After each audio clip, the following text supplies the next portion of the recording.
بسم اللہ الرحمن الرحیم۔ خوش آمدید میرے چینل پر۔ وہ اپنی داستان مکمل کر کے اس کی طرف منتظر نگاہوں سے دیکھنے لگیں۔ اسے کیا فیصلہ کرنا تھا؟ اس کی داستان میں ماں سے کئی زیادہ محرومیاں تھیں، نانی، ماموں یا جرار احسان کا نہیں، صرف ماں کا دامن پکڑنا تھا، جو بظاہر اسے بھی مظلوم نظر آ رہی تھی۔ وہ یقیناً سچ ہی کہہ رہی ہوں گی کہ طلاق اور دوسرے بیٹے کے چھن جانے کا خوف ہی اس کے اور ماں کے درمیان حائل رہا ہوگا۔ مجھے آپ سے کوئی وضاحت نہیں چاہیے۔ جرار احسان نے اپنا وعدہ پورا کیا، ابھی تک کر رہے ہیں، اور آپ؟ باہر کسی گاڑی کے انجن کی آواز آنے پر وہ ذرا رکا۔ اس کی ماں کرنٹ کھا کے اپنی جگہ سے اٹھ کھڑی ہوئی، بیرونی پردہ ہٹا کر باہر دیکھا اور گرا دیا۔ عثمان آ گیا ہے، میرا دوسرا بیٹا۔ وہ بہت پریشان ہو گئیں۔ تو کاشا بھی اٹھ کھڑا ہوا۔ میں نے بتایا نا، وہ بھی باپ کی طرح بہت پوزیسو ہے، تو میں اسے تمہارا کیا تعارف کراؤں گی؟ تمہیں اس سے پہلے یہاں سے جانا ہوگا۔ میری وہ پھولی ہوئی سانسوں سے تیزی سے یہ سب کہتی کسی کو آواز دینے لگی۔ جی میم۔ ایک عورت فوراً سے بیشتر حاضر تھی۔ انہیں دوسرے دروازے سے باہر نکال دو، عثمان کی نگاہ نہ پڑے۔ ہری آپ۔ انہوں نے اجلت سے پھر سے پردہ ہٹا کر دیکھا۔ میں آپ سے؟ کاشا کی آنکھوں میں نمی تھی۔ وہ عورت اس کی ماں تھی، اسے سینے سے لگائے بغیر اپنے گھر سے چوروں کی طرح نکال رہی تھی۔ میں تمہاری مجبور ماں عمر کے اس حصے میں تمہیں کیا دوں گی؟ جب تمہیں میری ضرورت تھی وہ وقت تم نے میرے بغیر کاٹ لیا۔ اب میں تمہارے آگے ہاتھ جوڑتی ہوں، یہاں پھر کبھی مت آنا۔ تمہیں جتنا پیسہ چاہیے، جو کچھ بھی چاہیے میں تمہیں دوں گی، یہاں نہ آنا۔ وہ ہاتھ جوڑے رو رہی تھی۔ کاشا کی آنکھوں میں بھی نمی تیر رہی تھی۔ اس نے اپنے کھپکھپاتے ہاتھوں سے ان کے ہاتھوں کو تھام کر چومنا چاہا، مگر پھر بے دلی سے نفی میں سر ہلاتا، بازو سے آنکھیں رگڑتا وہ تیزی سے باہر نکل گیا۔ اس نے واپسی کے سفر کے لیے ٹیکسی نہیں لی تھی، وہ پیدل چل رہا تھا، کیونکہ وہ 34 سال کا فہم و فراست رکھنے والا کاشا نہیں، 7 سال کا کاشف تھا، جسے اس کی ماں نے بے دردی سے چٹلایا تھا۔ اس بے دردی کا زہر اس کے پورے جسم میں پھیل رہا تھا۔ وہ کبھی کسی عورت کے لیے نہیں رویا تھا، مگر وہ عورت اس کی ماں تھی۔ رواں دواں ٹریفک میں 7 سال کے بچے کی طرح روتا ہوا وہ چل رہا تھا، جیسے بچہ بھیڑ میں گم ہو جانے پر روتا ہے۔ اس نے اپنی زندگی میں کبھی پیسے کی پرواہ نہیں کی تھی، نہ ہی اس کی فطرت میں کسی قسم کا لالچ تھا۔ ماں کی ممتا پیسوں کے برابر نہیں تولی جا سکتی۔ عمر کے اس حصے میں بلا کب ماں کے سہارے کی ضرورت تھی؟ وہ تو صرف ان سے ملنے آیا تھا۔ اب کوئی وہ معصوم بچہ تھوڑی تھا جسے تحفظ کے لیے جرار احسان کا آسرا درکار تھا۔ وہ تب ان کی زندگیوں میں مداخلت نہ کر سکا، اب کیا کرتا؟ جرار احسان اسے پاکستان جانے اور بیٹے سے نہ ملنے کا کہا تھا۔ یہ تو نہیں کہ اگر بیٹا خود چل کر پاکستان سے آ جائے تو اسے پیار بھی نہ کرنا، گلے بھی نہ لگانا۔ وہ چلتا جا رہا تھا، روتا جا رہا تھا۔ وقت نے اسے کہاں لا کھڑا کیا؟ وہ کتنا بے بس تھا۔ پون گھنٹے کی پیدل مسافت طے کر کے وہ گھر پہنچا۔ اس نے لیلا کو گھر سے باہر جانے کے متعلق نہیں بتایا تھا۔ غنی کو اس نے صرف اس لیے فون کیا تھا کہ اسے بتا سکے کہ میں ماں سے ملنے جا رہا ہوں۔ لیلا بھی نہیں آئی تھی۔ وہ کچن میں آ گیا۔ اس نے ریفریجریٹر جو کہ لاک تھا، لیلا خود بھی ڈرنک کرتی تھی، مگر کاشا کی طرف سے احتیاط برتتے اس نے ریفریجریٹر لاک کیا ہوا تھا۔ وہ باؤلر سا ہو گیا تھا۔ اس نے بایاں ہاتھ ریفریجریٹر کے اوپر رکھا تاکہ اس کا بیلنس برقرار رکھے، اور دائیں ہاتھ سے اس کا ہینڈل مضبوطی سے پکڑ کے جھٹکا دیا، اور دوسرے جھٹکے پہ وہ کھل گیا۔ اس میں کین نکالا اور وہیں کھڑے کھڑے لگا کے چڑھا گیا۔ وہ اپنی بیماری، ڈاکٹر کی ہدایت، غنی اور لیلا کی تمام نصیحتیں بلائے کین پہ کین چڑھا رہا تھا۔ چھٹی کے دن کام بہت بڑھ جاتے تھے۔ عام روٹین میں وہ کام ختم کر کے تھوڑی دیر آرام کر لیتی تھی۔ چھٹی کے دن اسے بالکل وقت نہیں ملتا تھا۔ وہ ملازموں کے برابر ہاتھ بٹاتی تھی۔ بچوں کی تمام ذمہ داری مکمل اسی پہ تھی۔ آج بھی اس نے ناشتے سے پہلے واشنگ مشین لگا لی۔ بچوں کے بہت سے کپڑے جمع تھے۔ ماجدہ بھی صبح سے کاموں میں لگی ہوئی تھی۔ وہ دھلے ہوئے کپڑے بیڈ پہ رکھ کے تہہ لگا رہی تھی تاکہ وارڈروب میں رکھ سکے۔ منصور بالوں کو تولیے سے رگڑتا واش روم سے نکلا۔ عمیر اور حمزہ دروازے کو زور سے دھکا دے کر بھاگتے ہوئے آئے۔ کیا ہو گیا ہے؟ کیوں بھاگ رہے ہو؟ اس نے کپڑے چھوڑ کر دونوں کو دیکھا۔ منصور انہیں دیکھ کر مسکرا کے رہ گیا۔ وہ ہم بہت دور سے آ رہے ہیں، مجھے سانس نہیں آ رہا، پانی دے ماما۔ عمیر کا سانس پھول رہا تھا۔ وہ صوفے پر بیٹھ کر ہانپنے لگا۔ شاہم نے پہلے منصور نے جگ میں پانی کا گلاس بھر کے اس کے منہ سے لگایا۔ آرام سے چھوٹے چھوٹے سپ لو، پھولے ہوئے سانس کے درمیان پانی نہیں پیتے۔ وہ اسے ساتھ میں ہدایت بھی کرتا جا رہا تھا۔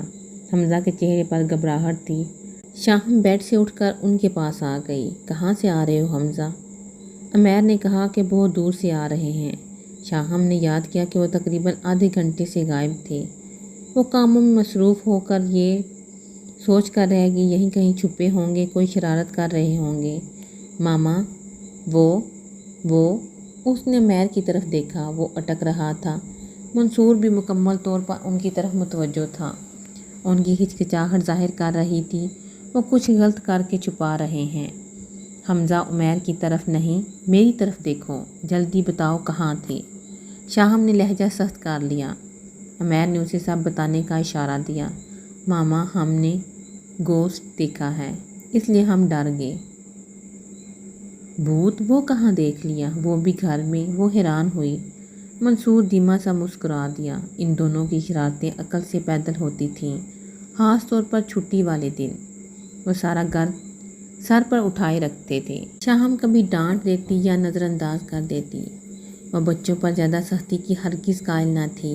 وہ ماما اوپر اس روم میں جس میں آپ نے جانے سے منع کیا تھا، عمیر نے اٹک کر بتایا۔ شاہم نے ماہم کے اوپر شفٹ ہونے کے بعد انہیں اس طرف جانے سے منع کر دیا تھا۔ وہ بچوں کی شکل بھی ماہم کو دکھانے کی روادار نہ تھی۔ جب میں نے تمہیں روکا تھا پھر کیوں گئے وہاں؟ تمہیں ماں کا کہا سمجھ نہیں آتا؟ اس نے حمزہ کو بازو سے پکڑ کر ہلکا سا جھنجھوڑا۔ عمیر باپ کی طرف کھسک گیا۔ عمیر نے کہا تھا ادھر گوشت ہوگا، جیسا موویز میں ہوتا ہے۔ وہ شاہم کے تاثرات سے خاصا نروس ہو گیا تھا۔ پھر دیکھ لیا بھوت؟ منصور نے شاہم کو ٹالنے کے لیے خود ہی بچوں سے ہلکے پھلکے انداز میں پوچھا۔ یس پاپا، ایک آنٹی کے روم میں۔ ہم دروازے سے آگے نہیں بڑھے۔ انہوں نے بولا اندر آؤ بیٹا، آؤ نا بیٹا، میں تمہیں کچھ نہیں کہوں گی، ڈرو مت۔ باپ کی نرمی سے عمیر کی زبان چلنے لگی۔ ان کا اشارہ ماہم کی طرف تھا۔ وہ اسے بھوت سمجھ رہے تھے۔ پاپا، اس نے ہم سے جھوٹ بولا۔ وہ بھوت کہنے لگا میں تمہاری ماما ہوں، آؤ میرے سینے سے لگو، میں بھی۔ جسٹ اسٹاپ اٹ حمزہ۔ اس میں مزید سننے کی سکت نہ تھی، اس لیے حمزہ کو ٹوک گئی۔ وہ اندر ہی اندر رونے لگا۔ اس نے منصور کو دیکھا جس نے نگاہیں چرا لیں۔ آئی ایم سوری ماما، وہ دونوں کورس میں بولے۔ ہم دونوں کبھی بھی اوپر نہیں جائیں گے، آپ کو ہرٹ بھی نہیں کریں گے۔ حمزہ ماں کا ہاتھ پکڑے اپنی غلطی کا اعتراف کر رہا تھا۔ نہیں ماما کی جان نہیں، پھر ایسا کبھی مت کرنا۔ اس نے دونوں کو خود ہی گلے سے لگا لیا۔ آپ دونوں باہر لاؤنج میں جا کے کارٹون دیکھو، میں تھوڑا سا کام نپٹا کے آتی ہوں، پھر کھانا کھاتے ہیں۔ اس نے دونوں کو پیار سے باہر بھیج دیا۔ اب کمرے میں صرف وہ اور منصور تھے۔ ان دونوں کے بیچ ایک لفظ بھی نہیں تھا، بلکہ ماہم کے سلسلے میں وہ کچھ نہیں کہتا تھا اور یوں ظاہر کرتا جیسے وہ انجان ہے، جیسے یہاں موجود ہی نہیں۔ مگر اب اکثر شام میں وہ اسٹڈی روم میں قید ہو جاتا، جیسے وہ شاہم سے اپنا آپ چھپا رہا ہو۔ آپ کوئی حتمی فیصلہ کیوں نہیں کرتے منصور؟ کافی دیر بعد وہ بولی۔ کیسا فیصلہ؟ وہ انجان تھا یا بن رہا تھا؟ اس عورت کا جو ہمارے سروں پر بیٹھی ہے۔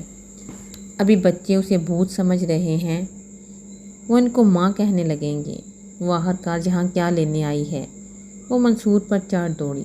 اسے یہ بھی خیال نہیں تھا کہ فی الوقت منصور سے زیادہ اس کا اس سے رشتہ بنتا ہے۔ نے اسے اٹھا کے نہیں لایا، کوئی اور پناہ گاہ نہیں ملی ہوگی تو وہ یہاں چلی آئی۔ اس میں میرا کیا قصور؟ منصور اپنی جگہ سچا تھا۔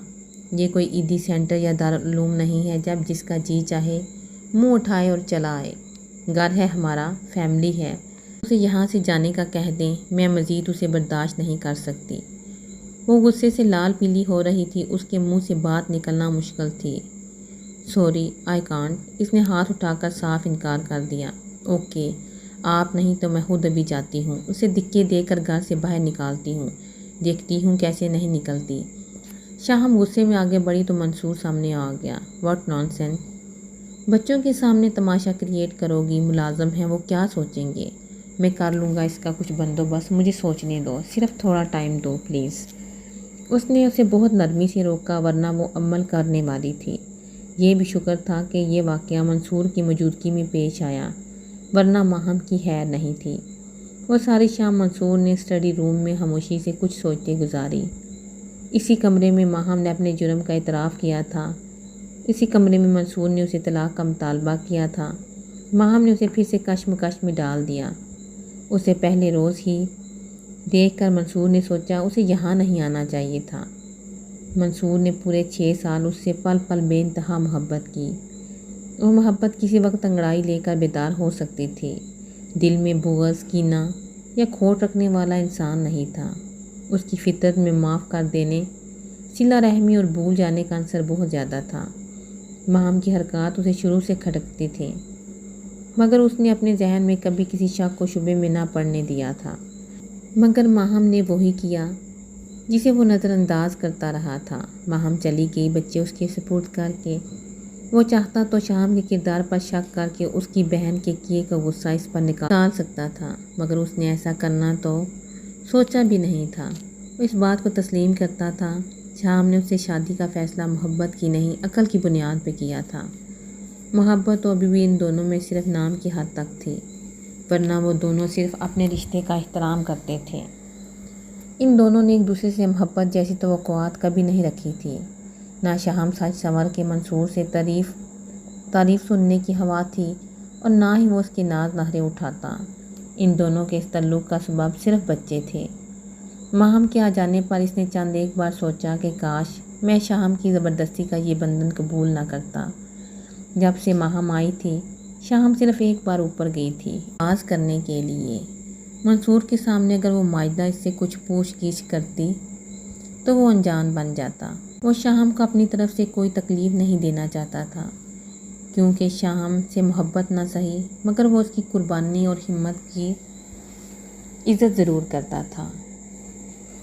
اس کے ماہم کے ساتھ گزرے 6 سال کا شاہم کے ہمراہ بتائے 2.25 سال کا موازنہ کیا جاتا، شاہم کا ساتھ ہر زاویے سے بہتر تھا۔ وہ ایک اچھی ماں، اچھی بیوی اور سلیقہ مند عورت تھی۔ گھر کے بیرونی کام بھی سر انجام دے لیتی۔ جب بھی اسے باہر جانا ہوتا وہ آفس فون کر کے منصور سے اجازت ضرور لیتی۔ وہ اس کو اطلاع دیے بغیر کبھی گھر سے باہر قدم نہیں رکھتی تھی۔ اتنے ملازمین کی موجودگی میں وہ چھوٹے چھوٹے کام اپنی نگرانی میں کرواتی۔ اس نے منصور کو کبھی شکایت کا موقع نہ دیا تھا، نہ ہی کوئی چھوٹی بڑی خواہش کی تھی اور نہ ہی کسی معاملے میں بحث۔ منصور کے منہ سے نکلا ہر لفظ حرف آخر تھا۔ منصور اس کی خدمات کا دل سے قدردان تھا، مگر جب سے ماہم لوٹی تھی اس کا دل عجیب سا دھڑکنے لگا تھا۔ وہ شاہم سے بے ایمانی کا سوچ بھی نہیں سکتا تھا۔ اس کی عقل کہتی تھی کہ ماہم کو جتنی جلدی ممکن ہو اس گھر سے فارغ کر دیا جائے، جبکہ دل کی منطق اس کی عقل سے برعکس تھی۔ وہ خطرہ محسوس کرنے کے باوجود آنکھیں بند کیے ہوئے تھا۔ آج کا واقعہ خطرے کا الارم تھا۔ اس نے بچوں کو اپنے پاس بلایا اور انہیں یہ بھی کہا کہ میں تمہاری ماں ہوں۔ یہ کوئی معمولی بات نہیں۔ ابھی تو بچے اسے بھوت سمجھ رہے تھے۔ وہ بھوت نہیں بلکہ ان کی حقیقی ماں ہے۔ یہ حقیقت کبھی بھی کھل سکتی ہے۔ ماہم کو جتنی جلدی یہاں سے فارغ کر دیا جاتا ان دونوں کے، بچے کے اور شاہم کے حق میں بہتر تھا، لیکن وہ اسے نکال دیتے وہ کہاں جائے گی؟ یہی سوچ منصور کو ستاتی تھی۔ ماجدہ رات کا کھانا لے کر اوپر گئی تو ماہم عشاء کی نماز پڑھ رہی تھی۔ ماجدہ کھانا رکھ کر اس کی نماز ختم ہونے کا انتظار کرنے لگی۔ اس نے نماز باقاعدگی سے شروع کر دی تھی۔ جتنے گناہ وہ کر چکی تھی شاید ان کا کفارہ ادا ہو پاتا۔ اس کی اپنے معاف کرنے کو تیار نہیں تھی اور رب سے معافی کی طلبگار تھی۔ ہر طرف سے خود کو بے آسرا کر کے اسے اب بچے اپنا سہارا نظر آنے لگے تھے۔ وہ ان سے ملنے کے لیے تڑپتی تھی۔ ہر نماز کے بعد دعا مانگتی کہ بچے اسے مل جائیں۔ کھانا رکھ دیا ہے؟ اس کے سلام پھیرنے پر ماجدہ اطلاع دے کر پلٹنے لگی تھی تو اس نے روک دیا۔ ماجدہ جی؟ اس کو ماہم کے اندر آنے والی اس نئی تبدیلی سے بڑا خوف آتا تھا۔ گھر کے تمام ملازمین کو شاہم سے دلی لگاؤ تھا۔ وہ سب بھی اس کی قربانی کو دل سے سراہتے تھے۔ سب کی حال میں ماہم کا اب یہاں ٹھہرنا مناسب نہیں۔ ایک کام کر دو گی میرا؟ کس تک پیغام پہنچانا ہے؟ مہربانی کر دو۔ وہ ماجدہ سے بچوں کی خیریت پوچھتی رہتی تھی۔ اس کی ماجدہ سے زیادہ تر گفتگو بچوں کے متعلق ہی ہوتی تھی، جو ہرگز شاہم کی گوش گزار نہیں کرتی تھی۔ جی بتائیں۔ ماجدہ کے دل کی دھڑکن تیز ہو گئی۔ منصور سے کہو مجھے ایک بار مل لے، مجھے ان سے ضروری کام ہے۔ ماجدہ تم یہ کر سکتی ہو؟ ماجدہ گھبرا کے پیچھے ہٹی۔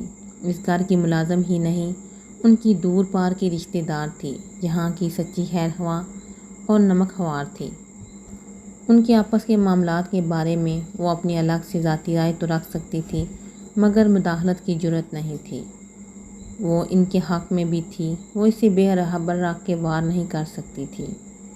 نہ بی بی جی، کسی کو دھوکہ دے کے نمک حرامی نہیں کر سکتی۔ شاہم بی بی کے ساتھ اتنی زیادتی نہیں، ہرگز نہیں۔ وہ گھبرا گئی۔ میرا یقین کرو ماجدہ، میں جائے نماز پر بیٹھی ہوں۔ منصور سے میرا ملنے کا کوئی مقصد نہیں، نہ ہی میری نیت میں کوئی کھوٹ ہے۔ وہ میری چھوٹی بہن ہے۔ مانا کہ میں بری ہوں ماجدہ، مگر ظالم نہیں۔ میں نے منصور سے صرف اپنے متعلق بات کرنا ہے۔ تمہیں اللہ کا واسطہ ماجدہ، تم بھی ماں ہو، مجھ پہ یہ احسان کرو۔ وہ ہاتھ باندھ کر رونے لگی۔ ماجدہ کا دل اس کی آنسوؤں کے آگے نرم پڑتا جا رہا تھا۔ وہ ماں تھی، بچوں کے لیے بے چینی اس سے چھپی ہوئی نہیں تھی۔ وہ جی ٹھیک ہے، میں کوشش کروں گی۔ ماجدہ نے حامی بھر لی۔ وہ نیچے آئی تو سب کھانا کھا چکے تھے۔ شاہم نے ٹیبل سمیٹ لی تھی۔ منصور کھانے کے بعد گھنٹہ 2 گھنٹہ ٹی وی دیکھتا تھا۔ شام بچوں کو سلانے کے لیے گئی۔ ماجدہ ہاتھ رگڑتی اس کے پاس آ رکی۔ ماجدہ کو نہیں پتا تھا کہ منصور اس پیغام کو کس رخ میں لے گا۔ کیا بات ہے ماجدہ، کچھ کہنا چاہتی ہو؟ منصور کی نظر اس پر پڑ گئی۔ جی وہ صاحب جی، اس کی زبان لڑکھڑا رہی تھی۔ گھبراؤ نہیں، بولو کیا بات ہے؟ اس نے نرمی سے پوچھا۔ ماجدہ نے حوصلہ کر کے اسے بتا دیا۔ پتہ نہیں صاحب جی، مجھے یہ سب کرنا چاہیے کہ نہیں۔ مجھے جی، ماہم بی بی نے آپ کے نام پیغام دیا ہے، وہ آپ ان سے مل لیں، کوئی ضروری کام ہے انہیں۔ ماجدہ کسی مجرم کی طرح سر جھکا لیا۔ منصور نے ٹی وی کا والیوم کم کر دیا۔ ماتھے کو انگلیوں سے رگڑنے لگا۔ میں چلتی ہوں صاحب جی، بارش ہونے والی ہے، مجھے اپنا سامان وغیرہ اندر کرنا ہے۔ اسے شاہم کے آ جانے کا ڈر تھا۔ وہ اسے منصور کے پاس کھڑا دیکھ کر ضرور کچھ پوچھتی۔ ہاں جاؤ، وہ اس سے زیادہ کیا کہہ سکتا تھا۔ وہ صوفے پہ نیم دراز ہو کے سوچوں میں گر گیا۔ اپارٹمنٹ کے اندر اندھیرے نے اس کا استقبال کیا۔ باہر تیز بارش کے ساتھ ہلکی برف باری بھی ہو رہی تھی۔ موسم کی ٹھنڈک ہڈیوں کو منجمد کرنے والی تھی۔ دروازہ بند کر کے وہ تھوڑا سا جھنجھلائی تھی۔ اتنا لاپرواہ ہے، یہ لائٹ بھی آن نہیں کی، پڑا رہتا ہے اپنے کمرے میں۔ اس نے بڑبڑاتے ہوئے موبائل ٹارچ سے سوئچ بورڈ تک کا فاصلہ طے کیا۔ روشنی کر کے وہ کاشا کے کمرے میں چلی گئی۔ ہیلو کاشا۔ کمرے میں 0 پاور کی روشنی تھی۔ کیا مصیبت ہے کاشا؟ ہر جگہ بلیک آؤٹ کیا ہوا ہے۔ اس نے بٹن پہ انگلی رکھ دی۔ یکدم اسے کمرے کے سر ٹمپریچر کا احساس ہوا۔ باہر کی طرف کھلنے والی کھڑکی کھلی ہوئی تھی، جس سے بارش ٹھنڈی اندر آنے سے کمرے میں اچھی خاصی ٹھنڈک تھی۔ کاشا کارپٹ پہ بیٹھا گھٹنوں میں سر دیے ہوئے تھا۔ خالی بوتلیں، گلاس اس کے پاس پڑے تھے۔ لیلا یہ سارا منظر دیکھ کر حیران ہو گئی۔ کیا ہوا کاشا؟ Are you okay? اس نے کاشا کا بازو ہلایا۔ اس نے آدھے بازو والی شرٹ پہنی ہوئی تھی۔ اس کے بازو پہ رونگٹے کھڑے تھے، سارا جسم سرد تھا۔ وہ ہوش و حواس سے بیگانہ تھا۔ لیلا اسے چھوڑ کر کھڑکی کی طرف بڑھی۔ اسے بند کر کے بھاری پردے برابر کیے، جلدی سے ہیٹر آن کیا۔ کاؤچ پہ پڑا اس کا گرم لانگ کوٹ اٹھا کے اس کے کندھوں پہ ڈال دیا۔ کاشا کیسی طبیعت ہے تمہاری؟ ڈاکٹر کو بلاؤں؟ وہ اس کے گال تھپتھپا رہی تھی۔ اس کی حالت نے پریشان کر دیا تھا۔ میں بالکل ٹھیک ہوں، پریشان مت ہو، اس نے لیلا کو خود سے پرے دھکیلتے ہوئے کہا۔ اوکے، اس نے ناراضگی میں نفی میں سر کو جھٹکا۔ تمہیں معلوم ہے ڈرنکس تمہارے لیے کتنی نقصان دہ ہے اس حالت میں۔ وہ اس کی حالت پہ کڑ رہی تھی۔ کچھ نہیں ہوا مجھے، مرا نہیں ہوں، زندہ ہوں ابھی۔ اس نے کلائی اس کی طرف بڑھائی۔ مجھے نظر آ رہا ہے، مرنے کی کوشش تو کی ہے، تمہارا پرابلم کیا ہے؟ صبح میں تمہیں اچھا بھلا چھوڑ کے گئی تھی۔ کاشا نے اسے بالکل نہیں بتایا کہ وہ اپنی ماں سے ملنے جا رہا ہے۔ لمحہ بھر میں دنیا ختم ہو جاتی ہے۔ تم صبح سے رات کی بات کر رہی ہو۔ ابھی بھی اس کے حواس قائم تھے۔ چائے بناؤں؟ ہوں۔ کاشا نے اس بات میں سر ہلانے پر وہ اسے گھورتی ہوئی اٹھ گئی۔ چائے بنانے رکھ کے اس نے خالی بوتلیں شیلف کے نیچے رکھ دیں۔ گلاس دھو کے کیبن میں رکھا۔ اسٹینڈ سے 2 مگ اتار لیے۔ فریج میں سے اس نے بریڈ نکالی، سینڈوچ تیار کرنے لگی۔ تم نے دن بھر کوئی دعا نہیں لی، نہ ہی کھانا کھایا ہے۔ ٹریس کے سامنے رکھ کے وہی بیٹھ گئی۔ اس نے مگ اٹھا کے منہ سے لگایا۔ لیلا نے اصرار نہ کیا۔ وہ اس کی ہاں میں ہاں اور نہ میں نہ کو بدل نہیں سکتی تھی۔ جب تم کنفیوز ہوتی ہو کیا کرتی ہو؟ وہ مگ کے کناروں پہ انگلی پھیر رہا تھا۔ اپنی ماما کو کال اور دعا۔ اس نے سینڈوچ کی بڑی سی بائٹ لی۔ کاشا یکدم اسے دیکھا۔ یہ دونوں کام اس کے بس سے باہر تھے۔ ماں کا وہ باقی ماندہ زندگی میں تصور بھی نہیں کر سکتا تھا، اور دعا کا وہ قائل نہیں تھا۔ تم دعا پہ بلیو کرتی ہو؟ یس۔ اللہ پاک پہ بھروسہ کسے نہیں ہوتا۔ میں جب بھی جس چیز کے لیے بھی پریئر کرتی ہوں وہ مجھے دیتا ہے، اس نے فٹ بتایا۔ اور اگر نہ دے تو نہیں مانو گی؟ نہیں کاشا، ایسا مت بولو، یہ سراسر کافرانہ سوچ ہے۔ اگر وہ ہمیں دے گا تو تبھی ہم اسے خدا مانیں گے۔ اس کے نہ دینے میں بھی کوئی مصلحت پوشیدہ ہوتی ہے۔ وہ ہماری بھلائی کے لیے ہمیں محروم رکھتا ہے۔ وہ ہم سے 70 ماؤں جتنا پیار کرتا ہے۔ ہم ایک ماں کی محبت اور شفقت کا قرض پوری زندگی نہیں چکا پاتے۔ اسے بھی مذہب کی بہت زیادہ معلومات نہیں تھیں، جتنا پتہ تھا بتا رہی تھی، مگر اسے کاشا کی باتوں سے عجیب سا خوف آ رہا تھا۔ اس نے کبھی دین مذہب کو موضوع بحث نہیں بنایا تھا۔ پتہ نہیں کیونکہ میری ماں نہیں ہے۔ اس نے ہمیشہ مجھے اپنی مرضی سے دیا ہے، جس کی چاہ میرے اندر تھی وہ کبھی نہیں۔ اس کا انداز بہت مایوسانہ تھا۔ میں بھی وہ تم سے بہت محبت کرتا ہے اور اسی میں تمہاری بہتری ہو۔ لیلا اسے بہت نرمی سے سمجھا رہی تھی۔ مجھے پیار سے لینا کیا ہے؟ مجھے یاد ہے غنی نے کہا تھا محبت خدا کا تحفہ ہے۔ اسے غنی کی چند سال قبل کہی بات یاد تھی۔ سچ بولو کاشا، تمہیں کسی سے محبت نہیں؟ کبھی کسی کو دیکھ کر ہارٹ بیٹ مس نہیں کی؟ وہ چند لمحے اسے دیکھتا رہا، پھر بولا، سیریسلی نہیں، ماں ہم سے تھوڑا بہت جس لگاؤ تھا۔ مجھے کبھی کسی نے پیار کیا ہی نہیں۔ پیدا ہونے سے لے کر اب تک میں کبھی کسی کی آنکھوں میں اپنے لیے محبت کی چمک نہیں دیکھی۔ پھر جو مجھے نہیں ملا وہ میں دوسروں کو کہاں سے دوں؟ صرف ایک شخص مجھے بہت چاہتا ہے، غنی، میرا جگر ویل وشر۔ غنی کی اس سے محبت کی سے چھپی ہوئی نہیں تھی۔ وہ کئی برس ایک دوسرے کے ہمراہ چھت تلے رہے تھے۔ ان دونوں کی دوستی میں زیادہ ہاتھ غنی کا تھا۔ کاشا اس کے ساتھ بھی اکھڑا ہوا ہی رہتا۔ تمہیں اپنی ماں سے محبت نہیں؟ تم نے کبھی ان کا ذکر نہیں کیا؟ لالا نے اس کا خوشگوار موڈ دیکھ کر بہت ہمت سے پوچھا، ورنہ وہ کبھی کسی کو اپنی ذات میں مداخلت کی اجازت نہیں دیتا تھا۔ اس نے ایک لمبی اور ٹھنڈی سانس لی۔ میری ماں مر گئی اسی روز جب میرا باپ مرا۔ جب اس نے میری کفالت کے لیے باہر قدم رکھا تب اپنے باس سے شادی کی، یا شاید پھر آج۔ میں نے زندگی اسی طرح گزاری ہے کہ میں وہ 7 سال کے بچے کو محبت، شفقت، توجہ کی ضرورت تھی، اور اس نے میری معصومیت کا سودا پیسوں کے عوض کر لیا۔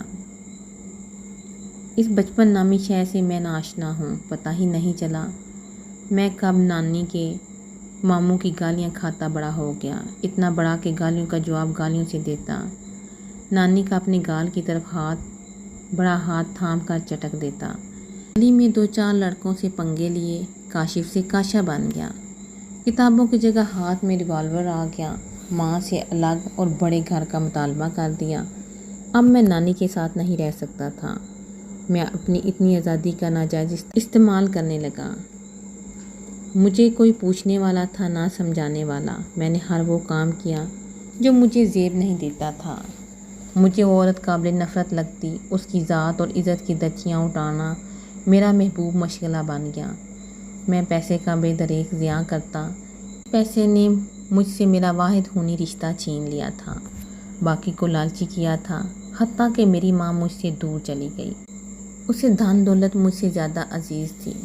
میں کتنا بد نصیب ہوں، مجھے کبھی کسی غیر نے ریجیکٹ نہیں کیا۔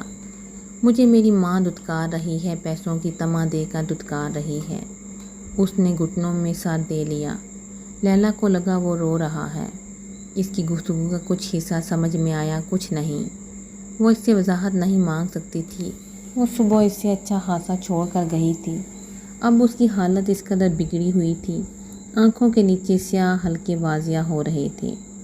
میرے جسم میں بہت درد ہو رہا ہے، بہت درد لیلا۔ وہ ہاتھ سے بازو کو دبانے لگا۔ تکلیف کے آثار اس کے چہرے پہ بہت واضح تھے۔ تم نے میڈیسن ڈوز نہیں لی، اسی لیے درد ہو رہا ہے، میڈیسن کھا لو۔ لیلا نے اپنے ہاتھ میں اس کا ہاتھ لیا۔ نہیں، یہ درد دوا سے نہیں جائے گا، نہیں جائے گا۔ اسے اٹھنے میں لیلا نے اپنا ہاتھ دیا اور بیڈ پر لے آئی۔ اسے لٹا کر اچھی طرح کمبل اڑا دیا۔ تم سو جاؤ کاشا، میں نے کتنی بار بولا ہے ہاسپٹل میں ایڈمٹ ہو جاؤ، تم نہیں مانتے۔ اگر اپنا مکمل علاج نہیں کروانا چاہتے تو پاکستان میں رہتے۔ امریکہ آنے کا کیوں تردد کیا تھا؟ وہ اس کی حالت پہ کڑ رہی تھی۔ میں نے کنفرم کر لیا ہے، پاکستان کے لیے فلائٹ جا رہی ہے۔ میری بکنگ کروا دو، میں چلا جاؤں گا۔ تکیے پہ سر رکھے بند آنکھوں سے وہ کہہ رہا تھا۔ لیلا اس کے پاس ہی ترچھی سی ہو کر لیٹ گئی۔ وہ اس کے بالوں میں انگلیاں پھیرنے لگی۔ تھوڑی ہی دیر میں سو گیا۔ وہ احتیاط سے اس کے پاس سے اٹھی، وال کلاک پہ ٹائم دیکھا، کمبل کو مزید اس پہ اڑایا، ہیٹر بند کیا، لائٹ بند کر کے وہ باہر نکل آئی۔ شور سے اس کی نیند ٹوٹی تھی۔ کمرے میں 400 اندھیرا تھا، یعنی ابھی صبح نہیں ہوئی تھی۔ کمرے میں بہت مدھم سی روشنی تھی۔ اس نے اپنے ساتھ دعا اور شام کو لیٹے دیکھا۔ کروٹ بدل گیا۔ بادل کی زوردار گرج نے یکدم اس کے حواس بیدار کر دیے۔ اس نے کان لگا کے سنا تو بارش کی آواز آئی۔ وہ فوراً بستر سے اٹھا۔ اسے یاد تھا ماہم بارش بجلی کی چمک، بادلوں کی گرج سے بہت ڈرتی تھی۔ وہ تصور کر سکتا تھا کہ وہ اس وقت سہمی ہوئی بارش رکنے کی دعائیں کر رہی ہوں گی۔ اسے رات ماجدہ کا دیا ہوا پیغام بھی یاد تھا۔ اس کا دماغ کہہ رہا تھا سب کچھ ذہن سے جھٹک کر لیٹ جاؤ، جبکہ دل کی آواز تھی ماہم کو سہارے کی ضرورت ہے۔ بارش کا زور بڑھتا جا رہا تھا۔ اس نے سوئی ہوئی شام پہ طائرانہ سی نگاہ ڈالی اور کمرے سے نکل گیا۔ کمرے کا دروازہ احتیاط سے بند کر کے وہ دھیمے دھیمے چلتا لاؤنج میں آ گیا۔ یہاں بھی لائٹ روشن نہیں تھی۔ ملازم اپنے ٹھکانوں میں دبکے پڑے تھے۔ وہ پیچھے مڑ کر دیکھتا، رکتا، سوچتا ہوا سیڑھیاں چڑھنے لگا۔ اپنے نئے رشتے میں پہلی چوری کرنے جا رہا تھا۔ وہ شاہم کو دھوکے میں رہ کر محبت میں بے ایمانی کرنے والا تھا۔ اگر ماہم نے اسے کچھ ضروری بات کرنی تھی تو وہ شاہم کو اعتماد میں لے کر اس کے ہمراہ ماہم کے پاس جاتا۔ اس کا دونوں سے رشتہ تھا، معاملہ بھی گھر کا تھا۔ اس نے غلطی کی تھی، مگر اب اس کے پاس ان لوگوں کے سوا کوئی ٹھکانہ نہیں تھا۔ انہیں مل کر اس مسئلے کو حل کرنا چاہیے۔ ماہم کو منانا اس کے لیے مشکل نہیں تھا، مگر یہ سب باتیں تو ہوش و حواس اور عقل کی تھیں، اور اس کی عقل پہ پردہ پڑ چکا تھا۔ ہینڈل گھمانے میں دروازہ کھلتا گیا۔ وہ بیڈ کے وسط میں بیٹھی بری طرح کھپکھپا اور رو رہی تھی۔ وہ تیزی سے اس تک پہنچا۔ ماہی کیا ہوا، رو رہی ہو؟ وہ بےتابی سے اس کا بازو ہلا کے پوچھ رہا تھا۔ کتنا کچھ بدل گیا، مگر اس کے آنسوؤں نے منصور کو آج بھی بےتاب کر دیا۔ منصور، ماہم نے روتا ہوا خوفزدہ چہرہ اٹھا کر اسے دیکھا، اس کے ساتھ لگ گئی۔ روتی جا رہی تھی۔ منصور ساکت و صامت ایک عرصہ بعد عورت کے وجود کو اپنے ساتھ جڑے ہوئے محسوس کر رہا تھا۔ فون کی مسلسل چیختی بیل نے اس کی نیند حرام کی تھی۔ نیند میں مدہوش کان پہ تکیہ دھر لیا تھا۔ بیل کا دم پھر بھی نہ ٹوٹا، البتہ اس کی نیند ٹوٹ چکی تھی۔ کارڈ لیس کو گھور کر اس نے فون کانوں کو لگایا۔ ہیلو، آواز میں ابھی غنودگی کا عنصر تھا۔ Are you Laila? دوسری طرف غنی تھا۔ Yes, Ghani speaking from Pakistan. Where is Kasha? وہ کچھ حواس باختہ سا لگ رہا تھا۔ وہ اپنے کمرے میں سو رہا ہے آپ اس وقت؟ غنی کا نام سن کر اس کا لہجہ بدل گیا۔ وہ کاشا کا واحد دوست تھا۔ غنی سے کاشا نے اس کا اچھا خاصا تعارف کروا رکھا تھا۔ پلیز آپ اسے جگائیں، مجھے بات کرنا ہے ابھی۔ اس نے ابھی پر خاصا زور دیا۔ پچھلے 2-2.5 گھنٹے سے اس کا دل کاشا کی طرف سے وسوسے میں گرا ہوا تھا۔ اسے کاشا کے متعلق عجیب عجیب خیال آ رہے تھے۔ Some thing is wrong. وہ کاشا کو اٹھانے سے ہچکچا رہی تھی۔ وہ غنی کو نہیں بتانا چاہتی تھی کہ اس کی طبیعت بہت بگڑی ہوئی ہے۔ اتنی مشکلوں سے تو وہ سویا تھا۔ پلیز، اس نے چبا کر کہا۔ اوکے۔ وہ کارڈ لیس ہاتھ میں لیے اٹھ کھڑی ہوئی۔ چپل پیروں میں پہن کے وہ باہر نکل گئی۔ کاشا کے کمرے کا ہینڈل گھمانے پر اسے دروازہ اندر سے بند ملا۔ وہ حیران ہو گئی۔ وہ خود دروازے کو کھلا چھوڑ کر گئی تھی۔ پھر وہ اور کاشا کبھی اپنے کمرے کو لاک نہیں کرتے تھے۔ کاشا تو سو چکا ہے، پھر دروازہ کس نے بند کیا؟ ہیلو غنی، کاشا کا دروازہ لاک ہے، حالانہ میں اسے خود کھلا چھوڑ کر گئی تھی۔ تب کاشا سو چکا تھا۔ اب اس کے اپنے اوسان بھی ہتا ہو گئے۔ اسے کسی گڑبڑ کا اندیشہ ہوا۔ دروازہ ناک کرو، غنی نے اسے ہدایت دی۔ کاشا، کاشا، اوپن دا ڈور پلیز کاشا۔ وہ پورے زور سے دروازہ کھٹکھٹا رہی تھی۔ جب سے وہ بیمار ہوا تھا اس کی بہت نیند گہری نہیں ہوتی تھی، ہلکی سی آہٹ پہ ٹوٹ جاتی تھی۔ لیلا، تمہارے پاس ڈپلیکیٹ چابی ہے؟ اس نے ہاتھ میں پکڑے کارڈ لیس پہ غنی کو کہتے سنا اور اسے کان سے لگا لیا۔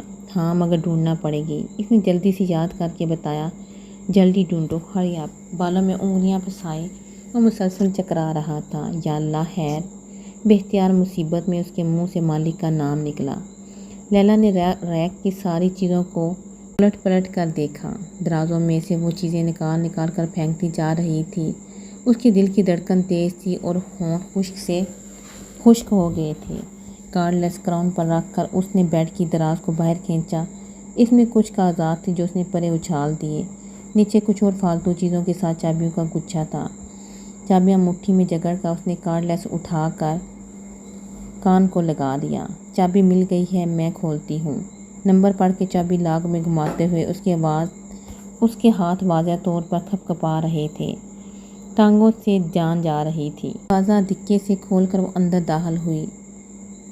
آگے کے منظر نے اس کی سانس روک دی۔ وہ بت سی بن گئی تھی۔ ہیلو، ہیلو لیلا، ہیلو لیلا، کاشا کیسا ہے؟ اس کی طبیعت ٹھیک ہے؟ غنی دوسری طرف سے جواب نہ پا کر چیخ رہا تھا۔ غنی، کاشا از نو مور، اس نے سوسائڈ کر لی ہے۔